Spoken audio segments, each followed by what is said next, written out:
Desarrollo histórico. Vamos a tratar de sintetizar el bloque 1 y el bloque 2. ¿Ok?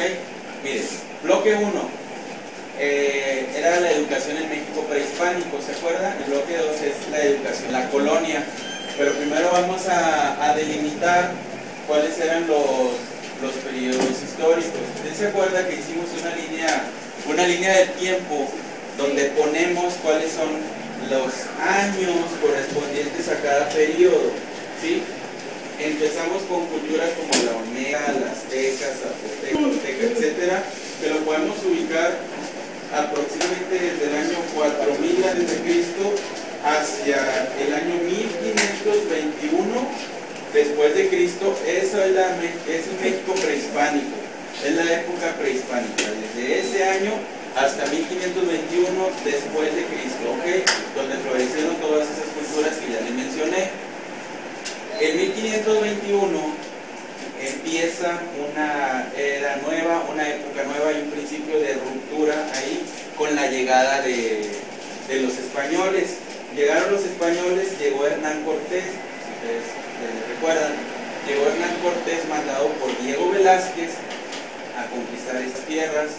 Ustedes también han de recordar que en esta época, en la conquista, solo a explorar las tierras y desacató una orden de Diego Velázquez y siguió explorando tierras adentro.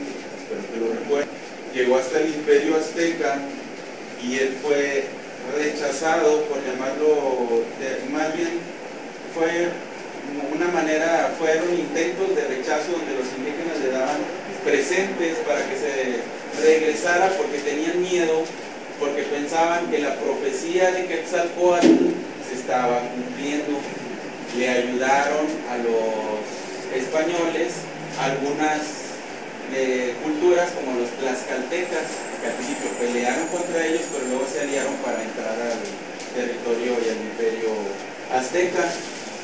Cuando Hernán Cortés ya tenía más o menos todo bajo control, se entera de que vienen por él el resto de los españoles, mandó gente Diego Velázquez porque él había desacatado una orden. Él regresa para combatir esas tropas y sale victorioso cuando una vez más retoma su camino rumbo a México Tenochtitlan.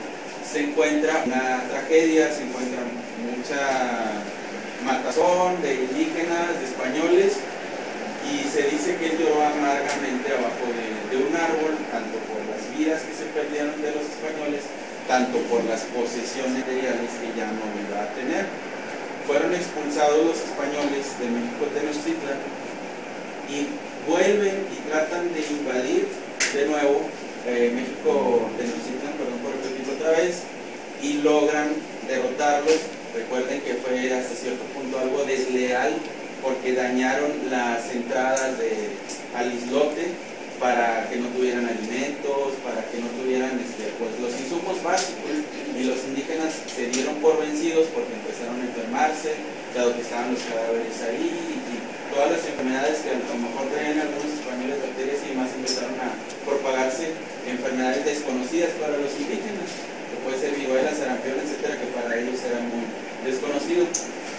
Logra tomar la posesión Hernán Cortés, estamos hablando de 1521, y empieza la etapa de la evangelización, la conquista, pero empieza la evangelización, que llegaron frailes a enseñar la religión católica a los indígenas.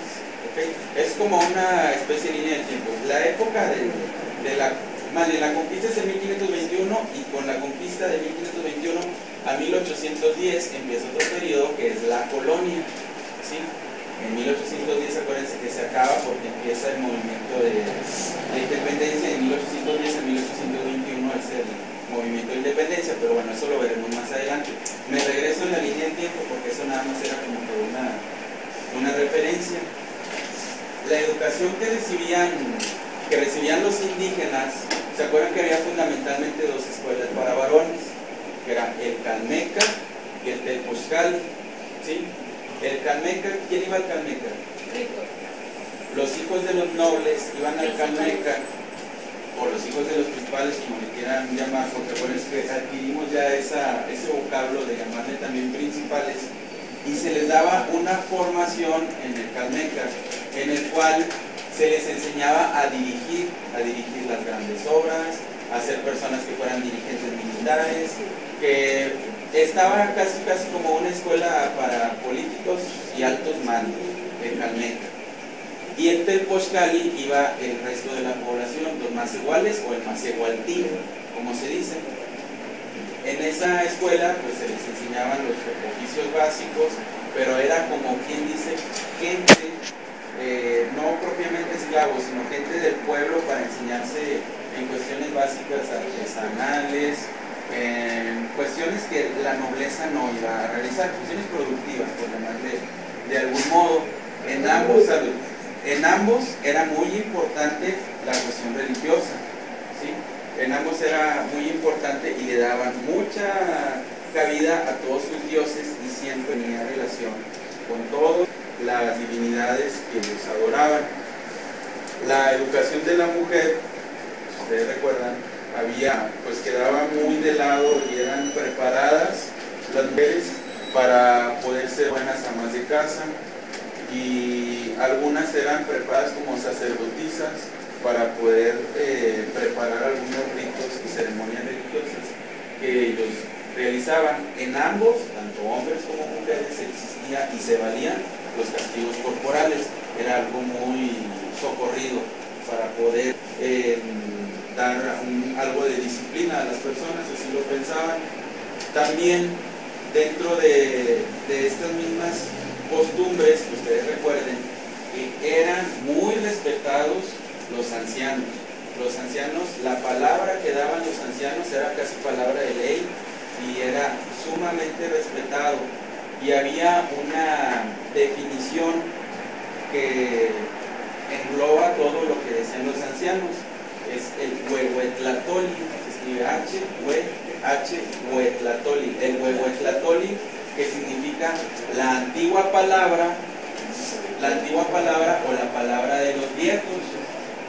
En el huehuetlatoli pues eran consejos que daban los ancianos hacia las personas más jóvenes o inmaduras, como lo decían ellos, para poder hacer entender el mundo en el cual vivían. Ok, hasta ahí vamos bien, ¿verdad? Ok, es como que el sincretismo de toda la escuela del México prehispánico. Espero que no se me escape alguna cosa. Ahora voy a la escuela de la época de... ¿No venís el nombre de la escuela donde iban las mujeres antes? ¿Sí me lo recuerdas? No sé qué. Ixpochcali. Es el Ixpochcali. No lo sé, pudiera ser. Qué bueno que me lo dicen. El Ixpochcali es la escuela en la cual asistían algunas mujeres que tenían el privilegio de recibir esa formación. Las doncellas, así es. Ok, bueno. Ahora me voy y me regreso otra vez a la época de la colonia. ¿Sí? Ok, en la época de la colonia. Si se me pasa algo, ahorita me regreso. ¿Okay? Sí, ya es del bloque 2. Ok. Cuando llegaron los españoles a conquistar el pueblo indígena, acuérdense, ya se los dije que ellos pensaban que se estaba cumpliendo la leyenda de Quetzalcóatl, con la llegada de Hernán Cortés, considerado como el conquistador de estas tierras, y se empezó a propagar un territorio nuevo, y así le dieron ese nombre a los españoles, y a muchos otros en Sudamérica, pero bueno, que nos importa es el nuestro hasta el momento. Es el territorio de la Nueva España, que como dato se los digo, como dato general, no como para que lo tengan en esa parte del paso, desde la Alta California casi hasta Centroamérica, más bien toda Centroamérica, casi hasta Sudamérica, era la Nueva España. Bueno, era una labor titánica que tenían que realizar los españoles para poder evangelizar y para poder, además de evangelizar, invadir los territorios que decir que eran suyos, porque había más potencias europeas interesadas en invadir estas tierras. Pero bueno, llegaron los españoles y eso implicaba el que fuera una conquista espiritual. llegaron principalmente tres órdenes religiosas, tres órdenes mendicantes, que eran primero los franciscanos y luego jesuitas y dominicos. Los franciscanos, si ustedes recuerdan, leímos algunos pasajes y algunos escritos de ellos y nos daban a conocer algunas maneras en las que ellos se daban a entender con los indígenas. Al principio era con imágenes, con señas, y luego después nos dan alguna otra luz donde dicen que dividían las clases propiamente en las clases sociales que tenían los indígenas, que eran los hijos de los principales, los nobles, y los hijos de los macehuales, del macehualtín, como si ellos estuvieran respetando lo del Calmecac y del Poxcali, que no creo que lo hayan estado respetando, pero bueno, a lo mejor tomaron en cuenta que existía esa división social para poder formar a las personas. Recuerden que a los principales, ya en la época de la colonia, estamos en la época de la colonia, a ellos sí se les enseñó a leer, a escribir, a hacer cuentas, que son las matemáticas, acuérdense que eran las operaciones básicas, y además se les enseñaba la religión católica a los hijos de los principales, ¿sí? Y a los más iguales solamente al principio se les evangelizaba, solamente se les enseñaba la palabra de Dios con imágenes y con ciertas señas. Les funcionó, lo decía en ese códice traducido, lo decía el franciscano, que les funcionaba muy bien el avanzar con las imágenes. ¿Por qué? Porque acuérdense que los indígenas tenían una manera de interpretar escritos que eran sus códices con imágenes, le podían dar la vuelta y lo podían interpretar, tal como lo mencionamos en algún momento con el de la Virgen de Guadalupe, que para ellos también lo consideraban como un códice, y que la Virgen de Guadalupe fue una parte muy importante para la evangelización. Dicha aparición fue y marcó algo muy importante para que se lograra a fe interno la evangelización de estas tierras. Ya asentados los españoles, ya evangelizados, ya algunos enseñados a leer y escribir y demás, se empezó a capacitar a algunos españoles para que pudieran ser maestros. ¿Se acuerdan que había algunos requisitos que debían de tener los maestros de la Nueva España? Ser español, obviamente no ser indígena ni mulato, tenían que ser católicos, obviamente, tenían que saber leer, escribir y hacer las cuentas, por lógico, porque era lo que iban a enseñar. Además, debían de hacer que sus pupilos rezaran en las órdenes de ellas según correspondiera, realizaran las oraciones correspondientes. Además, como parte de todo eso, no nada más era eso, sino tenían que presentar un examen. Para poder, y lo que hay que acreditar, acreditándolo ya podían ejercer y podían poner en su propia casa una escuela, por llamarlo de algún modo, y no debía de estar a 2 cuadras de la siguiente, es decir, la distancia mínima que debía haber entre escuelas era de 2 cuadras, no podías tener un vecino que estuviera también impartiendo cátedra. Si tú ya eras alfabetizado, evangelizado, no podías enseñar a los demás, tus amigos, ahora ya sea los de la cuadra les voy a enseñar, no, debías recibir la certificación y además cumplir con todos los demás requisitos. Si no lo cumplías, había una pena para todos de 20 monedas, 20 pesos de oro. Desconocemos el valor adquisitivo en este momento, pero había una pena si se violaba cualquiera de estos fundamentos de 20 monedas de oro. Ok, me regreso, si hay alguna duda. Ok, sí, gracias, Mario. Falta mencionar también que no debían dedicarse a otra cuestión comercial, si tenían alguna tienda, si tenían alguna frutería, etcétera, no debían dedicarse más que a la docencia. ¿Sí? Más que a eso, además, no sé si lo dije, también me faltó, que no debían de tener ayuda y no debía de cubrirlo nadie. Tenía a sus alumnos y él tenía que encargarse de ellos.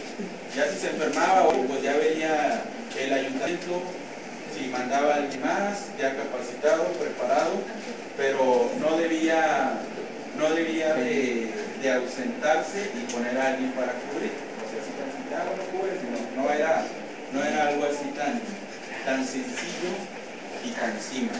No sé si existe alguna duda ya para terminar, alguna cosa.